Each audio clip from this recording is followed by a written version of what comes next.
të gjithë njerëzit e kanë këtë, le të themi, këtë dualitet, këtë, si më thënë, mos takim me shpirtin binjak, me të vërtetën, pra këtë distancim, e cila në fund ditës është një ndrydhje, për pasojë të themi e pozicionimit në raport me shtetin, me rregullat, me personat, me moralin, me gjithë këto.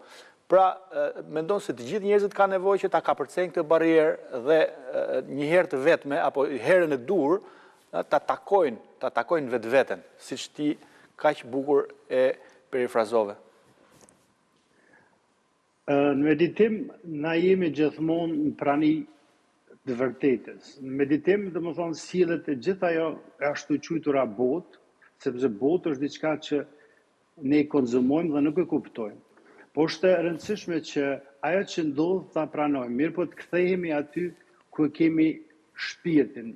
Ne jetojmë me shpirtin binak dhe harrojmë ta respektojmë fillimisht vetveten, ta duam vetveten dhe kërkojmë nga shoqëria që të na dojnë ata.